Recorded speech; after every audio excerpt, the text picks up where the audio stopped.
Would you entrust your life to someone who needs to be loved at any cost?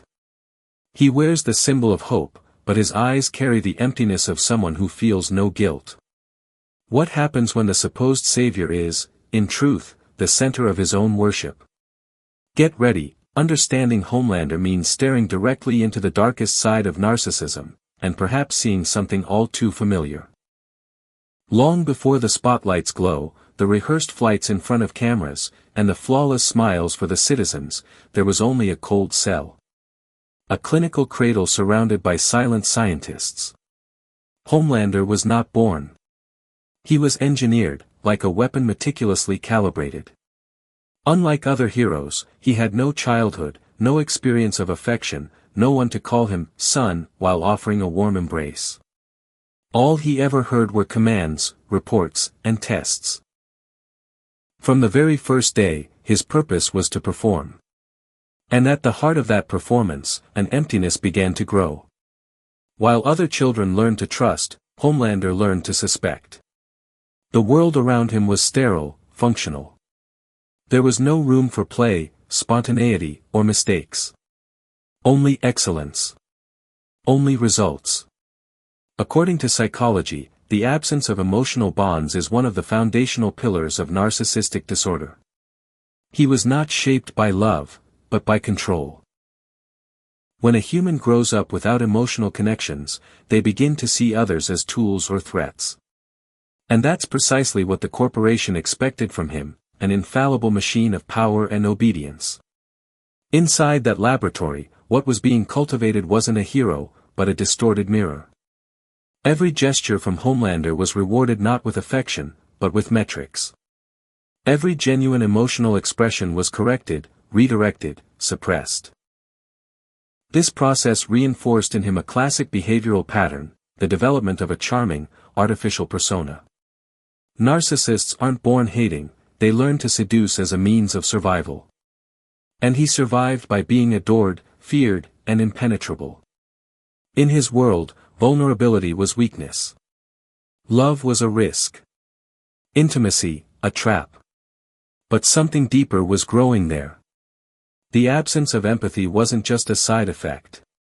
It was an active ingredient. To understand the danger this poses, imagine a mirror that only reflects you, never anyone else. That's how narcissism behaves, like a lens that distorts the world to preserve an idealized image of the self. Homelander was forced to create that image, and in it, he found refuge. A being who was perfect, indestructible, unquestionable. The savior, who never needed saving. The public figure of Homelander, crafted by Vought, was that of a supreme protector. But inside that uniform was a void as vast as the sky he sliced through in flight. When he saved people, it wasn't out of compassion. It was because it reinforced his role. When he smiled for the cameras, it wasn't empathy, it was a script. His entire humanity had been replaced by expectation. And this disconnection from the self is one of the most dangerous traps of narcissistic disorder. The individual becomes a hostage to their own mask. At the center of it all lies what psychology calls the false self. A persona created to shield the true, fragile, and unknown self. In Homelander, the false self became so powerful that it consumed every trace of the real. And so, even surrounded by applause, he was utterly alone. A flying island, encircled by adoration but drowned in isolation. Every "thank you" sounded hollow. Every affectionate gesture, suspicious. And that subtle mistrust is what turns an icon into a threat. But there was something no one saw coming. Something not even his creators could predict. Because when you plant a hero without a soul, you harvest far more than uncontrollable power. You reap an abyss that smiles for the cameras. For years, Homelander followed his script with clinical precision. He was the protector, the national symbol, the corporation's gleaming showcase. But a silent gear had already begun to grind within his mind. And the breaking point wasn't an epic battle or an alien threat. It was a simple revelation, the truth about his origin. When Homelander discovered that he wasn't conceived by loving parents, but manufactured in a lab as a corporate product, something inside him cracked. Not explosively, but like glass slowly fracturing from within. What was once a necessary illusion now became an intolerable farce. Until that moment, he clung to the image of a romanticized past, an unknown mother, an absent but perhaps heroic father. That fantasy gave him an excuse to feel special, a justification for his existence. When that narrative collapsed, it took with it the last emotional anchor he had. And with it, the idea of belonging. The question was no longer, who am I? But, why should someone like me care about others? Behavioral science shows us that narcissism feeds on idealizations.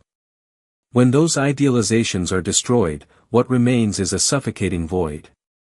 This moment is known as the rupture of the idealized ego.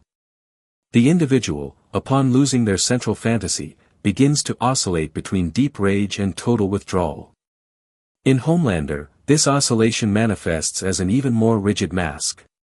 His smiles become more plastic. His words, more rehearsed. And in his eyes, something begins to emerge, a veiled contempt for everything he cannot control.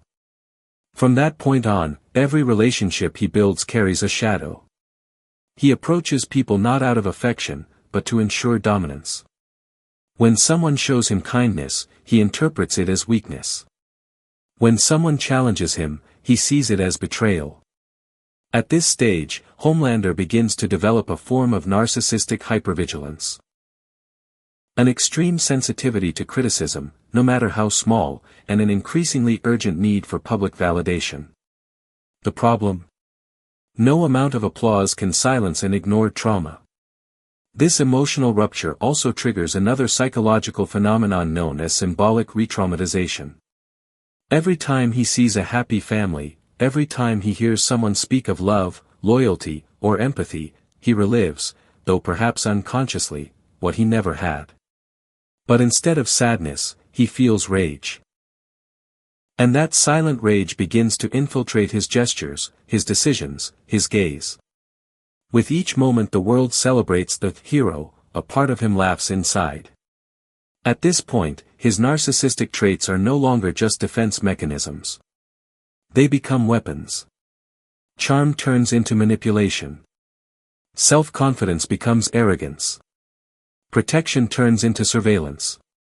And all of this happens without him even recognizing it as a change. To him, this is simply the truth revealing itself. After all, if the world is a lie, why should he keep pretending to be what they expect of him? And that was when everything began to crumble. When the myth discovered it was merchandise. When the man realized he was nothing but a reflection. And when the reflection began to look back, with distrust. What happens when a being who has never been loved discovers that love can be a useful illusion? Homelander didn't plunge into darkness all at once. He built steps. Each gesture, each choice, each rehearsed smile concealed an equation. A cold calculation. A new way of thinking. The forgotten child gave way to the man who learned to use his own emptiness as strength. On the outside, he remained the hero. Impeccable uniform, inspiring speeches, eyes that simulated empathy with perfection. But behind that controlled expression was a mind reorganizing the world based on a single variable, control. Homelander stopped asking what was right or wrong, and started asking what was efficient. His moral compass no longer pointed to the common good, but to the preservation of his image. And in this new logic, empathy was weakness, regret was noise, and boundaries were merely suggestions. Behavioral neuroscience calls this process defensive affective reprogramming.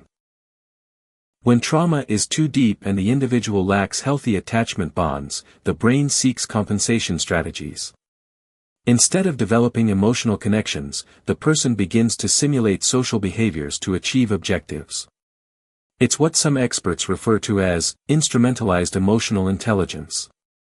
Homelander became a master of it. He read others' emotions not to feel, but to exploit. The signs of this transformation appear in his subtle actions. When he speaks to allies, his voice is sweet, but his eyes are still. When he shows sadness in public, his gestures are choreographed. He feels no remorse for manipulating because, to him, everyone is part of the script. And if someone refuses to follow the assigned role, he rewrites the story, with coercion, with pressure, with fear. But always with a smile. In moments of tension, he doesn't shout. He whispers. Because he discovered that silence, when coming from someone all-powerful, can be more terrifying than any explicit threat. This is the essence of structured darkness: it doesn't explode, it corrodes. It doesn't need to justify itself, it just exists. And over time, Homelander began to believe he wasn't pretending to be good, the world was pretending to deserve someone like him. The clinical analogies to narcissistic personality disorder become evident. Grandiose narcissism blends with paranoid traits, creating a distorted perception of reality. Everyone is against him, everyone is ungrateful, everyone underestimates him. He begins to see threats where there are none, betrayal where there is only autonomy, and criticism as aggression. And the response? Always disproportionate. Always calculated. Always coated in a veneer of justice. What makes Homelander so dangerous isn't his physical power. It's the fact that he truly believes he's above the rules. Not out of gratuitous malice, but out of conviction. Because in his mind, if he suffered so much, if he was created in a lab, deprived of love, turned into an icon, then he deserves everything. All the respect. All the control. All the devotion. But the true monster was still asleep. The one who didn't just want to be adored. But rather, to be loved, even if by force. Homelander always had a mission, to be the image of perfection the world was waiting for. But over time, that mission became a burden. He was no longer merely serving humanity, he wanted to control it. He wanted to shape the world according to his own vision of perfection. When he was forced to confront the true extent of his power, the world around him unraveled, and the line between hero and tyrant disappeared. The tipping point, the crucial moment in his journey, wasn't a grand event or an epic battle. It was a simple and private sequence of actions. During a mission, Homelander found himself being questioned by his superiors. Questioned about his methods. Questioned about his choices. And in an instant, what seemed like mere criticism became the spark. What he had once believed was unconditional loyalty turned out to be an illusion. He wasn't being treated as the nation's hero. He was being treated as a tool, a disposable asset. It was in that moment that Homelander made his decision: if he couldn't be loved, then he would force others to fear him. To him, the alternative was clear. He no longer needed approval. He no longer needed adoration. What he wanted now was absolute control. And without hesitation, he did something he had never done before: he disobeyed. This act, this transgression, was the definitive breaking of all limits. The morality he still clung to. That sense that there were rules to be followed, was dragged into the abyss. Homelander was no longer wrestling with internal doubts about his nature. Now, he faced a terrifying certainty: the only thing that mattered was power, and absolute power had no rules. The moral dilemma that now haunted him was deeply disturbing.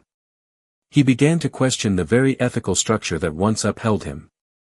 What if I'm right? He started to wonder. What if the true order of the world is this? That only those with power have the right to rule. This thought slithered through his mind like a serpent, twisting his perception of reality, distorting his sense of right and wrong. For someone with narcissistic disorder, the idea of being loved or admired ceases to be enough. What is now desired is total domination, the imposition of one's own moral code onto everyone around. At this stage, Homelander is no longer a hero trying to protect the world. He is the ruler of that world, and anyone who opposes him must be eliminated, meticulously and strategically. It isn't blind rage. It isn't irrational vengeance. It is a calculated, rational action, based on a distorted understanding of reality. He believed he was creating order. He believed he was revealing the true nature of power. And that, in doing so, he was offering what no one else could, the truth. The truth that, in the end, the one who holds the power makes the rules. It doesn't matter if you are loved or hated, as long as others fear you. By breaking from his own morality, Homelander created a new standard. A standard where any sacrifice was justifiable in the name of control. And in this new world he envisioned, there was no room for weakness, not for himself, not for anyone else. And that was the moment the point of no return was reached. When power became more than a pursuit, it became a right. And when he realized that, in truth, there was no turning back. Here is the full English translation of your text without summarizing. Homelander believed that the reason the world didn't understand him was simple: people were trapped in an outdated morality, in that romantic idea of good and evil, of right and wrong. To him, those concepts were obsolete. The real world was no longer governed by ethical principles. What governed the world was power. And when he began to see everything through that cold lens, his actions started to make perfect sense. There was no longer room for emotion or doubt. There was only the relentless pursuit of control. The psychology of narcissism is a key to understanding Homelander's behavior. He wasn't merely rejecting love and acceptance from others, he saw them as weaknesses, as human limitations. The concept of the shadow, from Jungian psychology, describes the hidden side of the human psyche, the parts that a person tries to repress. For Homelander, that shadow was the acceptance of his own suffering. Instead of acknowledging the pain of rejection and loneliness, he turned it into motivation, the need to dominate and destroy everything that reminded him of that fragility. Personality disorders like narcissism are often rooted in a childhood filled with emotional neglect and psychological abuse. And, as John Bowlby's studies on attachment theory suggest, the lack of strong emotional bonds during childhood can result in an inability to form healthy relationships in adulthood. But in Homelander's case, that absence of love didn't make him more vulnerable, it made him more calculating. Instead of seeking love, he began to seek power, which he saw as the true key to safety and survival. When looking into Homelander's mind, his logic of destruction starts to unfold. In a world where he held absolute power, others were merely pieces on a game board. Through his meticulously planned actions, Homelander imposed a form of justice based on pain and fear. To him, there was no remorse, only results. He wasn't a villain driven by hate, but by a need to prove his own greatness. Homelander's psychology can also be analyzed through the lens of theory of mind, a concept in cognitive psychology that describes the ability to understand the mental states of others. Homelander, however, lacked an empathetic theory of mind. He saw the actions of others only as pieces of the puzzle he was putting together. He didn't see people as human beings with feelings, but as tools to be manipulated and discarded once they were no longer useful. Homelander began to realize that with the fear he instilled, he had the power to shape the reality around him. He saw himself as the only one who truly understood the dynamics of power. When a hero is loved, he becomes dependent on the affection of others. But when a tyrant is feared, he needs no one. Homelander believed this understanding was the greatest advantage of all. He was more right than everyone else, and the world had to learn that. However, there is something deeply disturbing in Homelander's logic. He was beginning to believe that his destruction wasn't just a means to an end, it was the end itself. Every action, every move, every act of power had a justification, a calculation that made it unquestionable. But the truth is that this calculation was a false illusion. He believed he was in control, but what he failed to see was that by abandoning his humanity, he was becoming the very storm that would destroy everything he touched. And then, the final revelation arrived. It wasn't madness. It was cold calculation. Homelander wasn't making impulsive decisions. He was building a mental structure that validated his relentless pursuit of power. Every step, every choice, every destructive act made sense within his internal logic. But the question is, Was that logic truly functional? Or was it just the repetition of a cycle of self-sabotage, disguised as perfection? When the final great confrontation ended and the world said goodbye to Homelander, what remained was not just the physical destruction he left behind, but the psychological void he created. His legacy wasn't a series of victories or achievements, it was a fragmented landscape where trust had been broken and institutions corroded. The world no longer knew what to believe in, and, in fact, many began to question whether he had ever been a hero at all, or merely a dark reflection of what humanity could become when ego grows larger than morality itself. Chaos, disorder, the loss of control, all of it had been part of Homelander's plan. But what he failed to anticipate was that in breaking everything around him, he was also breaking himself. He, who saw himself as the pinnacle of human perfection, didn't realize that his need for control had isolated him from everyone. He wasn't just overthrowing systems, he was destroying what was left of his own humanity. In the end, he was lonelier than he ever could have imagined. Homelander's narcissistic psychology prevented him from understanding the true nature of his impact. He couldn't see beyond his own distorted vision of the world.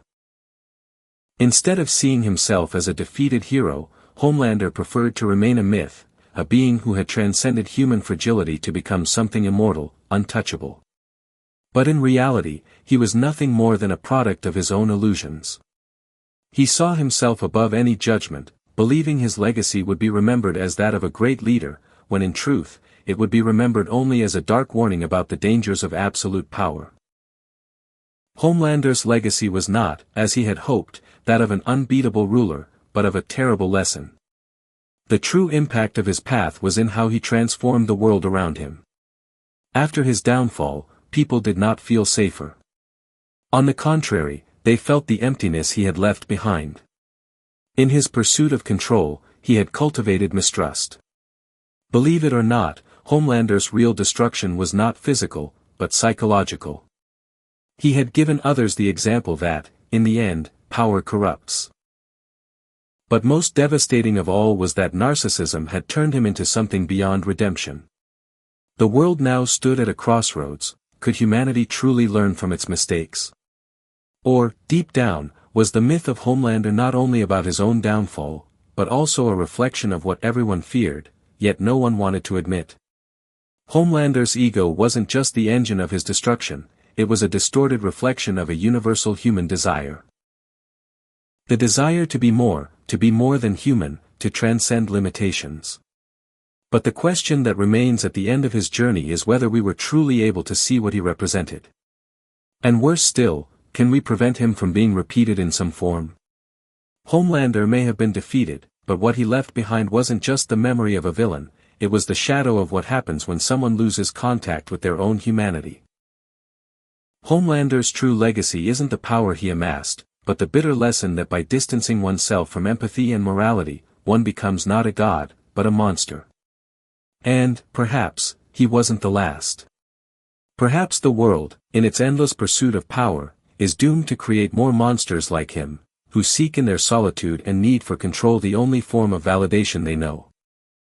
Homelander was neither a hero nor a villain. He was a distorted reflection of everything a human being can become when ego overrides empathy, when power replaces morality. His journey was not marked by glory or redemption, but by a spiral of destruction where the only constant was his pursuit of control. But in the end, what he truly destroyed was not just the world around him. He destroyed the very idea that power can be wielded without humanity being lost in the process.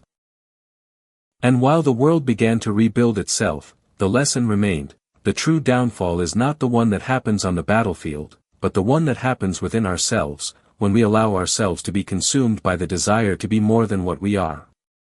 Homelander showed us what happens when someone crosses every limit in the name of a distorted vision of themselves, but the question that lingers is, who are we to judge?